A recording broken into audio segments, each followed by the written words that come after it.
Jim, it's been such a pleasure to get to know you. You're a phenomenal person in the field of teaching people how to achieve success.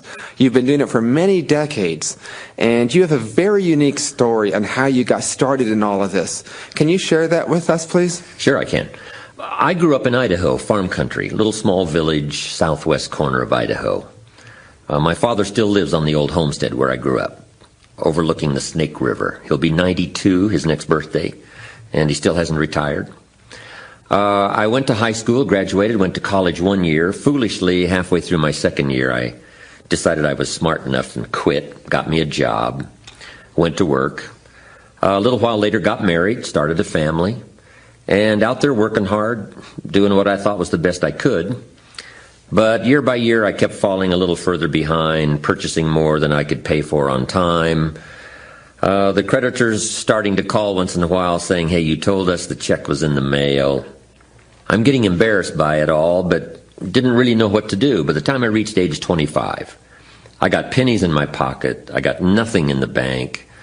Behind on my big mouth promises to my family, not feeling good about myself, and wondering what could I do to make my life better. I thought about going back to school, but with a family, tough decision. I thought, gosh, if I had a business of my own, that would do it, but no money. And then good fortune came my way. Difficult sometimes to explain good fortune, why something remarkable happens at a particular time. But my good fortune was, at age 25, I met a very wealthy man. His name was Mr. Schoaf, Mr. Earl Schoaf. A friend of mine had gone to work for him. And he started telling me about this man. He said, you got to meet this man. He's rich, but he's easy to talk to. And he's got a remarkable philosophy of life. And he kept going on, and I thought, well, I got to meet this man. So I had a chance a little later to meet this man, Mr. Schoaf, and I was impressed. He was rich, obviously, but he was easy to talk to. Within a few minutes, I'm dazzled. And I said, I'd give anything if I could be like that, rich and easy to talk to. What would that take? And then I thought, if I could just get around somebody like him, and if he would teach me and coach me, I would learn it all. And that was my good fortune. A little while later, this rich man hired me, gave me a job. I went to work for him, and I spent 5 years in his employ. And unfortunately, he died at the end of that 5 years, age 49. But I got to spend 5 years with this wealthy man, his last 5 of his life, first 5 years of my new life. And my dream came true. He coached me, taught me the books to read. He taught me the disciplines. He taught me the skills. He taught me some major changes I needed to make in my language and personality. And the things he shared with me during that 5 years revolutionized my life, changed my income, changed my bank account, changed my future. I've never been the same. By the time I was 31, I was a millionaire. And that was just my money. What was really valuable was the skills and the disciplines. Then, about 30 plus years ago, I was living in Beverly Hills. A friend of mine one day said, Jim, you've got to come and tell your story to my service club. He belonged to the Rotary Club. He said, it just occurred to me, I know your story. A boy from the farms of Idaho, now living in Beverly Hills. He said, if I arranged it, would you come and talk at our breakfast meeting? And I said, sure. So he arranged it. I went and made a presentation, and they liked it. By the time the day was finished, my phone rang 2 more times, other clubs calling, saying, would you come and tell us that story?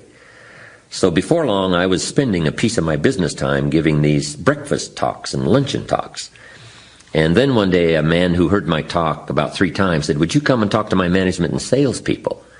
And he said, if you would, I'd be happy to pay you.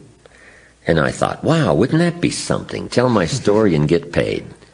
So he said, I'd be glad to. He arranged it. I went and shared my story, got paid. And little did I know another fortune was waiting for me to share my story. And now it's turned into a business. I'm primarily an entrepreneur, but this now is one of my most flourishing businesses, and it takes me around the world and happily to some of your seminars. That's tremendous, and I think you've been in this field now for 33 years, is that right? That's right. And one of the things that I always look for in people who are successful is not people who are successful for 1 year or 2 years, but people who really have long-lasting success. Because there's so many people who learn to be successful and then they lose it. And how have you been able to endure all these 33 years so successfully? Well, I get that question. Doesn't it get old after a while? But it really doesn't. I've got plenty of other business projects to work on. I really don't need to lecture. But the ideas that I share with people these days so dramatically affected my own life back in those early days.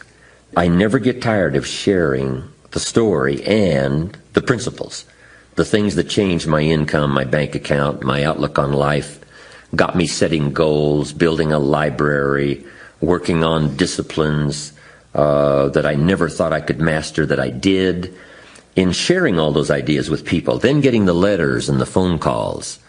When I travel around the world, people still come up and say, 5 years ago, I attended your seminar and here's what's happened. A lady showed me the other day in Australia notes she had taken 14 years ago. She said, I still use these notes in working in my business. Here's what happened to my relationship with my family. Those letters, those phone calls, those personal testimonials for me, that's what I live for. I don't need the money. I take the money, but I don't need the money. But I do need that joy that comes from people saying what you said was valuable for me, and thank you very much for sharing. That's heavyweight stuff. You can't buy it with money. Well, that's super. Well, I once interviewed Senator Teddy Kennedy, and I asked him, I said, what is the secret to your success? And without batting an eye, he said, perseverance. And I'm sure you know the quote of Benjamin Disraeli where he said, the secret to success is constancy of purpose. And you're somebody who has really exemplified perseverance and constancy of purpose. What would you say to somebody who says, I don't feel like I can persevere. I don't really seem to have a deep down purpose that I can hone in on and stay with for decades to come? Well, it has to be from a variety of sources. You've got to have family goals. You've got to have personal goals. Worthy projects you would like to support. It's not just income goals. It's not to have a home and a nice car and clothes to wear. It's the full variety of things. If you can develop an appetite for all of that. I call them reasons. Reasons make the difference. If you have enough reasons, you can do spectacular things. And there's an ancient script that says, without a vision, we die. And if I can get people caught up in thinking about where they would like to go, who they would like to meet, the kind of income they would like to have, the kind of money they would like to share, the kind of skills they would like to develop, the influence they would like to have, the reputation they would like to build. Would you like to be an entrepreneur? Would you like to have a masterful management career? Would you like to be a better parent? What kind of influence would you like to have on the people around you? Would you like to influence the industry you're in? There's a whole wide range of things that we need not lack for appetite of things to accomplish. And that's called the promise of the future. And without that promise, life becomes a little less worth living. If the promise is clear, we will pay the disciplines, we'll pay the price, we'll read the books, we'll take the classes, we'll learn the skills. So that's one of the first things, is to articulate the promise. Big job parents have these days is getting kids to see the promise of the future, the possibilities, the opportunities. What is the promise of the future for your life, Jim? Well, to write a lot more books, see a lot more places, talk to a lot more people, enjoy my family. I've got 2 grandkids. Nathaniel is 8, and Natalie is 6.5, and I have 2 daughters. I have some very special friends I want to spend a lot of time with. My father's my business partner at age 91. But in my entrepreneurial career, I've got a lot of things I want to accomplish. Some products I want to develop, some places I want to go. But in my speaking career, I just want to reach everyone I can. Now I'm getting interested in kids. And I'd like to develop a lot more products for teenagers, home study courses on personal development, financial planning, setting goals. Those are some of my goals for the future. They keep me going. Now, one of your products I think is so phenomenal is your book, The Treasury of Quotes. Comes with beautiful gold foil printing on the cover. And what would you say are some of the quotes that have really impacted your life? Well, one that I got from my mentor, Mr. Schoaf, when I used to cross my fingers and say, I sure hope things will change for me. And he said, Mr. Rohn, for things to change for you, you've got to change. I used to hope the economy would change, or my boss would change and become more benevolent. I used to hope that circumstances would change, the difficulties would go away. But he said things aren't going to change. It's going to be like it's always been. But if you will change, everything will change for you. If you'll get better, everything will get better for you. That sort of is the centerpiece of the philosophy I've been trying to teach all these years. And I think that's one of the best quotes. It's a promise he gave me. If you will change, everything will change for you. But if you won't change, the next 5 years will probably be just about like the last 5. But anytime you want to, you can learn from the last 5 and make the next 5 years of your life totally different from the last 5 if you'll make some little, simple, beginning changes for your health, for your income, being more valuable in the marketplace, things you want for yourself and for your family, and all the rest. So let's say I have a bad habit that I want to change. How do I do that? Small pieces at a time.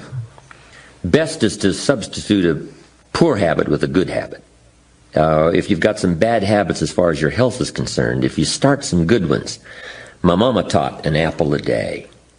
And my father will be 92, has never been ill. I've never been ill. My children, my grandchildren, Mama taught us so well those simple, basic, good habits of good health that we've followed all these years. And the payoff is extraordinary.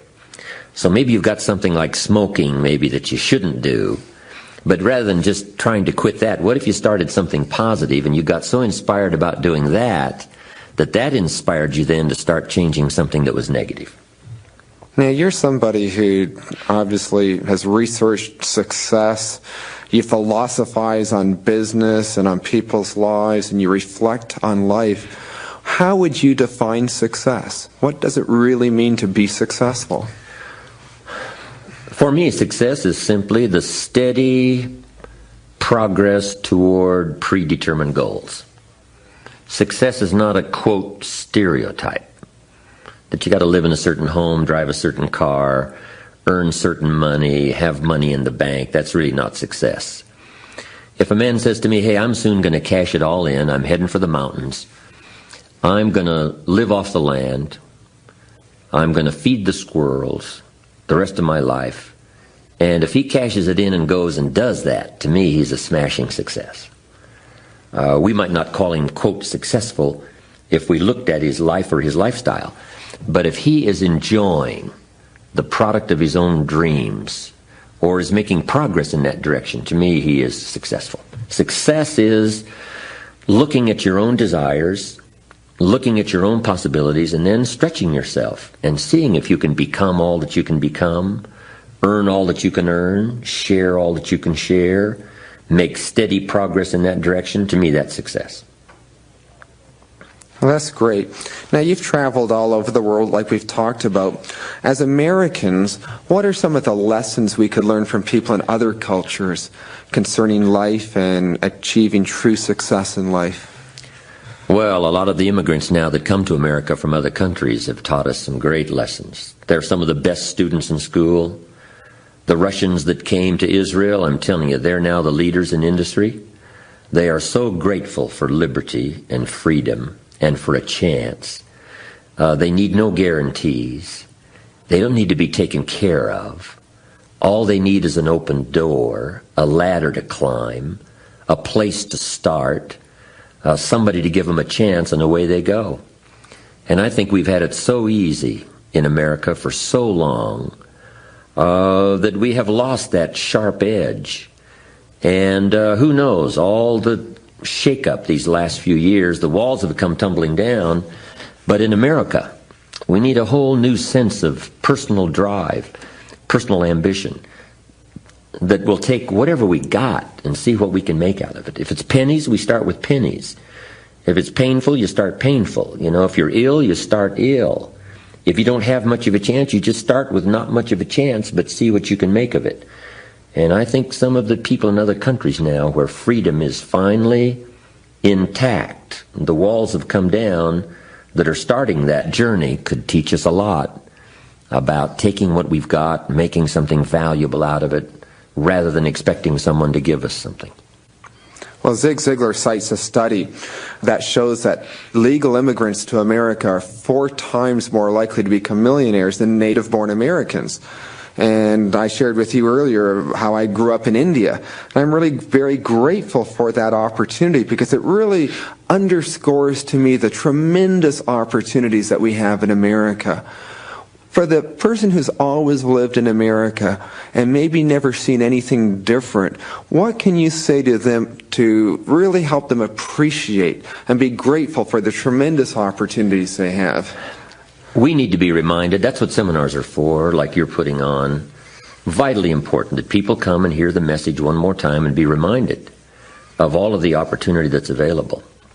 No country in the last 6,000 years of written history has been such a depository of the gifts from the rest of the world like America. For 200 years, the ethnic streams that have flowed into America have brought their gifts with them. The gift of liberty and the gift of freedom, the gift of politics, the gift of religion, the gift of the work ethic, the gift of music, the gift of healing, the gift of medicine, the gift of inventions, the arts, the dance, all the stuff that has been brought here over the last 200 years from all of the rest of the countries of the world. Never has one country been such a depository of so many gifts from the rest of the world in one place. There's been nothing like it in 6,000 years.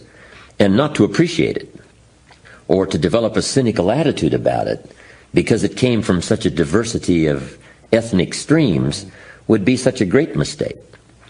If there's books provided that you don't read, classes provided that you don't take, music provided that you don't listen to, ideas provided that you ignore, places to go of learning that you could find contact with ideas that could change your life and never take advantage of it. That's the big tragedy, to have so much brought to your fingertips and not to be excited about it. But that's what these seminars are for. That's what books are for. That's what messages like this are for, is to remind people of what all is available. Let us not be cynical, but let us be thankful and reach out and appropriate what's available and let it affect our lives now and in the future. You'd be interested to know 3 or 4 weeks ago I was up in Canada and I was on an airplane and I sat beside a businessman and he said that he had been really impacted by you. And he said that you had said something about the story of Job that had really made an impact in his life. What exactly do you tell people about Job? Well, first I tell them that I find the Bible very fascinating. I'm an amateur when it comes to the Bible, but I am fascinated by the story. God and Satan were visiting one day and made this deal about taking this wall of safety down from around Job. And Satan said, if you'll do that, I promise you very shortly, your great friend Job will curse you. God said, no way. So the wager is on, and God takes the wall down according to the terms of the wager. And when he does, Satan does one of his all-time famous numbers. First took his family, blow 1. Second took his wealth, blow 2. Third took his health, blow 3. And that's about enough. And finally his wife comes along when he's sitting in the ashes, scraping his sores with a rock, and says, Job, looks like your friend God's long gone. You might as well curse him and die. Satan said to God, here's where it happens. And God says, well, he hasn't talked yet. And while they both listen, Job says, never, no matter what happens, would I curse my friend God. And God said, I knew it, and picked up the wager, whatever it was. Then God made it up to Job. And when you play those kind of games, you do have to make it up. And according to the story, he multiplied 2 times what he had before. Twice the family, twice the wealth, twice the health. And became a very famous man in the known world in those days. But I just find it interesting and fascinating. I used to find things frustrating, but I've learned a little key is to try to turn frustration into fascination. And if you try hard, you can do it. I'm on the freeway in Los Angeles, headed for the airport. My plane leaves in 45 minutes and the traffic's moving not 1 inch. I am now fascinated. Now, it doesn't work every time, but every time you can get it to work, Better to be fascinated than to be frustrated. And let's say you missed the plane. Are you still fascinated? I'm fascinated by my own frustration. That's what I'm fascinated by. All right, very good. Now, what would be one of the greatest lessons you have ever learned in your life? That true values really count. That humans are a special creation. All of the life forms are driven by instinct and the genetic code. A goose can only fly south in the winter because he's a goose. Can't fly any other direction. Driven by instinct and the genetic code. But my greatest lesson is that humans are a special, unique creation. We're not like any other life form. We can go north, we can go south, we can go east, we can go west. We can live one way for 5 years and tear up that script and live another way the next 5 years. We're not just driven by instinct and the genetic code. There's something special about human creation. And my study in the possibilities just overwhelmed me as to where people can begin and then finally where they can go, what they can start with and what they can finally become. And to, first of all, I think recognize that is an incredible, exciting adventure. And then if you start working with it, what could I really do if I learned the lessons, adopted the disciplines, read the books, fed on the ideas like bread for my mind? What could I really accomplish? And the stories are always fascinating to us all about where people started, but where they finally ended up, what they finally accomplished, with dangers along the way, of course. But that's what philosophy is all about. Human philosophy is to give us guidance to avoid the dangers and take advantage of the opportunities. And I think that's what seminars are for. That's why I teach like I do, is to help people with a refined guidance system. Number one, to earlier recognize the dangers and to also earlier pick up the opportunities and make something of them. But I'm constantly amazed at the human spirit, human possibilities. People with the most enormous struggling problems still manage to rise above them and do something noble, something powerful, something wondrous. I'm always intrigued by that. And I'm intrigued with myself, how I act like I act, how I respond like I respond. What is this human adventure on the spinning planet? I'm intrigued by all that. But America, nationally, industries, commerce, business, companies, corporations, institutions, education, politics, all the rest, involving human beings is an intriguing adventure. I think we need to be curious about it, how it works, and how we can best play our part in family, in community, citizen, company, salesperson. And how do we develop that curiosity? I remember once riding in a car with Larry King, and he asked me maybe 100 questions in a 20-minute ride. As partly, I think, what makes him a good interviewer is he's very curious. He wants to know everything. Well, for the rest of us, how do we develop that kind of curiosity that you talk about? Yeah, kids have got that curiosity, right? That's why they learn so much that first 6, 7 years. Kids are studying ants and, adults are walking on them, right? Kids say, don't walk on these ants, I'm studying them. How come an ant can carry something bigger than he is? That kind of curiosity. When I teach communication, I start with that. To be a good communicator, first of all, you've got to have something good to say. And to have something good to say, number one, we need to sharpen our interest. You got to read the paper. You got to read the magazines. You got to know what's going on. Develop an appetite for current events, political events, social events. Part of that's training. And the more you do it, the more you get into it. If you establish that habit pattern, I'm telling you, your interest will start to grow and grow and grow and grow. Next is fascination. Interested people want to know, does it work? Fascinated people want to know, how does it work? Curiosity. Develop an appetite for that. And just start by saying, I'm going to systematically make some inquiry. I'm going to be a better reader. I'm going to listen better. I'm going to search. and start that whole process. And the more you do it, I'm telling you, you'll find something fascinating. That'll lead to something else fascinating. And the first thing you know, you've got this on an upward trend. Excellent. Now I want to come back to values. You'd mentioned values a moment ago, and a poll just came out in Newsweek magazine which showed that 76% of Americans think that America is on the wrong road morally and spiritually right now. And I think it was Einstein who said, don't aim to become a person of success, but aim to become a person of value. What role do values play in our life, and what role do they play in the success or failure of our lives? Very important. In talking to teenagers, first of all, I start with money to teach personal development. One, kids are interested in money. Two, it's easy to count. And here's what I say to my teenage friends. We get paid for bringing value to the marketplace. Simple statement of economics. It takes time, but we don't get paid for the time. We get paid for the value. Now, since that's true, is it possible to become twice as valuable and make twice as much money in the same time? And the answer is, of course. Could you become 3 times more valuable than you are right now and make 3 times as much money in the same time?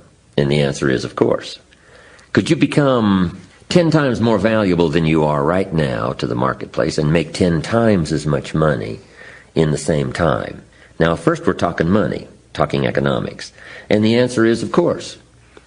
America's a ladder to climb. Starts, let's say, at $5 an hour and goes up to, biggest income last year was $200 million. Guy that runs Disney. Mickey Mouse. Kids relate to Mickey Mouse. But that's the ladder to climb, from $5 an hour up to $200 million. Why would the marketplace pay someone only $5 an hour? And the answer is because they're not very valuable to the marketplace. Now, you got to underline to the marketplace. Might be a valuable brother, yes. Valuable member of the family, yes. Valuable member of the church, of course. Valuable citizen of the country, no doubt. Valuable in the sight of God, of course. We're all of equal value in the sight of God. But to the marketplace, if you're not very valuable, you don't get much money. But now, why would the marketplace pay someone $50 an hour? And the answer is, evidently. Good word. Evidently, they must be more valuable to the marketplace. And you've got to keep underlining to the marketplace. Why would the marketplace pay someone $500 an hour? And the word is evidently. They must be more valuable. Why would a company pay one person $200 million for a year's work? And the big word is evidently. This person must be very valuable. Would a company pay one person $200 million? The answer is yes. If you helped a company make $4 billion, would they give you $200 million? And the answer is, of course. Now then, I say, Mr. Schoaf taught me how to climb this ladder, and here's what he said. Work harder on yourself than you do on your job. When I got that refined bit of economic philosophy, it changed my life. Up until age 25, I worked hard on my job and made a living. Starting at age 25, I worked hard on myself, and I made a fortune. And then I put it in a philosophical phrase. Success is not something you pursue. Success is something you attract by the person you become. What you pursue usually eludes you, like the butterfly you can't quite catch. But if you want to be successful, you must attract success by developing the skills, the temperament, what you now know about the marketplace, goods and services. That's what's valuable. So the key to getting paid well in the marketplace is to become valuable. Now, we must not only be valuable to the marketplace, we must create value for our family. Ancient prophet said, God's arm is not short. Interesting language. Reassuring language. You can't think of anything more pitiful than a God with a short arm. Say, well, God can't reach all the way. His arm's too short. This prophet said, no, his arm is not short. He can reach all the way. God's arm is too short. He can't reach everybody. And this prophet said, no, let me reassure you. God's arm is not short. He can reach all the way, and he can reach everybody. Well, shouldn't that be said of every father? His arm isn't short. He can reach all of his children. He can reach all the way. This father is not short on vocabulary to illustrate for his children the promise of the future. He's not short on stories and illustrations in articulating the promise, the possibilities, and the opportunities. He's not short on vision. This mother's not short on caring and heart and soul. So value to the marketplace, yes, in terms of economics, but also value to home and family. And then value as a citizen. Let's talk capitalism. Let's talk democracy. Let's talk freedom. Fortunately, we won the Cold War, but we've got some other challenges now. To become valuable as a leader, to become valuable in articulating the challenge of the future, competing among the nations of the world. We've got our work cut out for us. But it starts at home, being valuable as a teacher. The key is not to just be a teacher, but be a student teacher. Don't just be a salesperson, be a student salesperson. Don't just be a father, be a student father. Don't just be the leader of a company, but be a student leader. And whether it's company, corporation, government, school, community, home, family, office, basketball team, baseball team, wherever people gather for whatever reason, if each one brings a better value to that enterprise, to that game, to that family, to that business, to that office, we've got a good chance of competing well among the nations of the world, and who knows what all we can accomplish in the 21st century. Now, I'd like to ask you a couple more questions. What is the most important change that the average person can make in his life? Starting with something simple. Mama said an apple a day keeps the doctor away. Good question for my audience today. What if that's true? Someone says, well, if that's true, that would be easy to do. But here's the challenge. What's easy to do is easy not to do. What if you should be walking around the block every day for your good health and you don't? You're not on a good track. If you should and you could and you don't, it's called formula for disaster. But self-improvement is called starting with the most immediate thing that comes to your mind that you could do to improve your health, your life, your income, your future.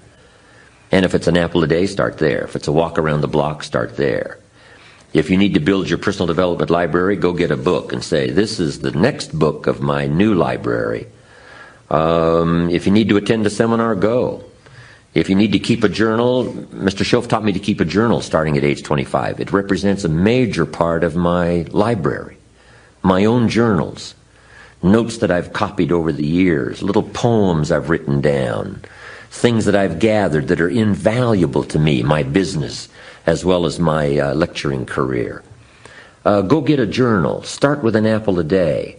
Walk around the block. You know, it's not going to come in some great package out of the sky.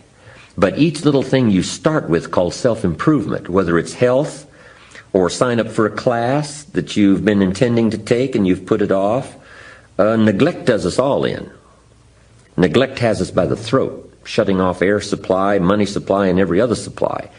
But if you reverse that process, and it doesn't matter what you start with, just say I should, I could, I don't. I will now say I should, I could, I will. And if it's an apple a day, start there. Getting a journal, make an entry. Go get that next book of your thriving library. Sign up for a class, and you have now begun the process. And that's all you need to do is begin the process. And the early return from those early steps will inspire you to start taking all the rest. Now, what about for the people who are movers and shakers? They've already achieved incredible success. They seem to be doing almost everything right, or certainly far better than the average person. What would you say to them? Everything needs refinement. I've got a good phrase. Everything by longevity tends to get off course. When they make a shot for the moon, the early guidance system doesn't last all the way. They have what they call mid-course corrections. There isn't anything that doesn't need to be looked at fairly often. I've seen more than one person say, hey, I've got plenty of money in the bank, I'm doing well, but some systems are not working. And failure to take a look at some systems that aren't working, you can get faked out by money in the bank. You've got to look at all areas. An ancient script says, the little foxes spoil the vines. And you look at this vineyard and it looks great, but it's got little foxes. And it doesn't matter if it's the president or the government or the senator or the Senate or the company or the corporation or a millionaire or a billionaire. All systems need to be regularly checked. The big gambling houses in Las Vegas. Guess how often they draw up a financial profit and loss statement? Several times a day. They need to. And the reason is because so much is happening that they can't let but more than a few hours go by, but whether they take another look. And our lives and our businesses are far more valuable than a gambling house in Las Vegas. But what a good lesson. So don't let too much time go by before you take a look and make sure all systems are working. And if you do it with your health, if you do it wherever you are, if the corporation does it, if the government does it, we'll all be better off for the future. Well, that's tremendous advice, Jim. Now, in closing, is there anything else you'd like to share with our Success Talk listeners? Well, my privilege to share my story. I promised my mentor before he died at age 49 that I would pass along his ideas. And the only thing I could think of then was in the businesses I was building with my people in my companies. That's where I passed it along. Little did I know back then I was going to step outside my own comfortable business circles and eventually travel around the world and share my story. But I just take great delight in sharing what happened to me in some simple way that might be valuable for someone else. And then I'd love to hear about it. If someone's affected by what I share and present, it's always exciting for me to get that letter, phone call, personal visit that says your ideas made a difference for me. But my last word would be, hey, start with something simple. Keep adding value to your life. And you can do the most extraordinary things. And why not you? If, a boy from the farms of Idaho, and if we had a parade of American success stories here, they would all say the same thing. Why not you? We started with nothing. Why not you? We started behind. Why not you? If we can do it, you can do it. That's my message. Thank you, Jim. It's a tremendous pleasure and privilege to have you here. And I wish you all the best. Thank you. Thanks, Peter.